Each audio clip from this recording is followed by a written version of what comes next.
So now, as you can probably see by the fact that we've been doing our long stripes, we're really kind of working towards almost like a reed pattern. One of the best things I can really recommend before you start this technique is go ahead and get some of that camouflage to look at. They have a lot of different types. Some of it is the winter camouflage, has snow incorporated into the pattern. There's different for pine and deciduous forest. So make sure you kind of garner your painting style to whatever type of camouflage you want to replicate.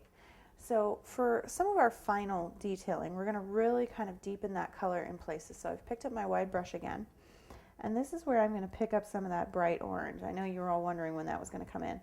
Now the great thing about the orange is you find orange incorporated into a lot of camouflage patterns. Partially that's for other hunters in the area.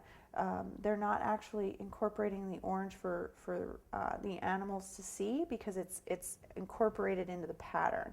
So what I would like to do is I'm actually going to pick up a little bit of my brown too, because I'm going to mellow this out a little bit. But I'm just going to put some splashes, and I'm just going to kind of dab. And it's just to bring that orange into my cake.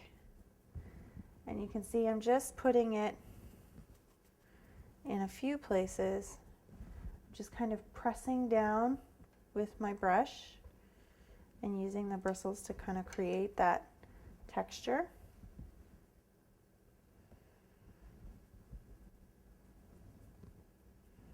And we'll do a little bit of kind of the reading.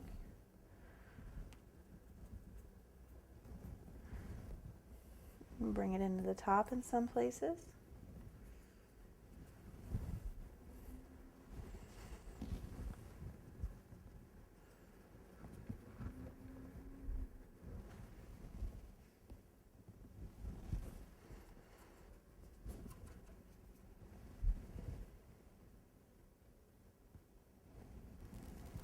And now I'm going to pull in some of my very, very dark colors, that deep, deep forest green. And what I'm going to do is I'm not going to water it down too much. And I'm also going to really start picking up this brown. So I'm going to pull it over to a different part of my plate. Go ahead and pick up some of your forest green.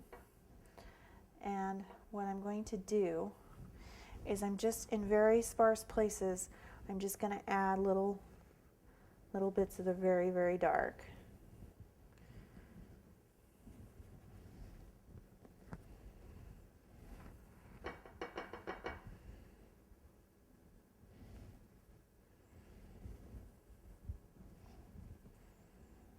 I'm going to bring a little in on the top.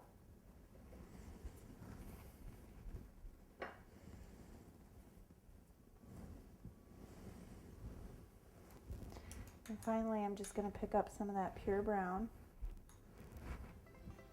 Now, if you get a spot where you get it on too thick or you're not happy with it, go back with just your water and you can pull some of it off.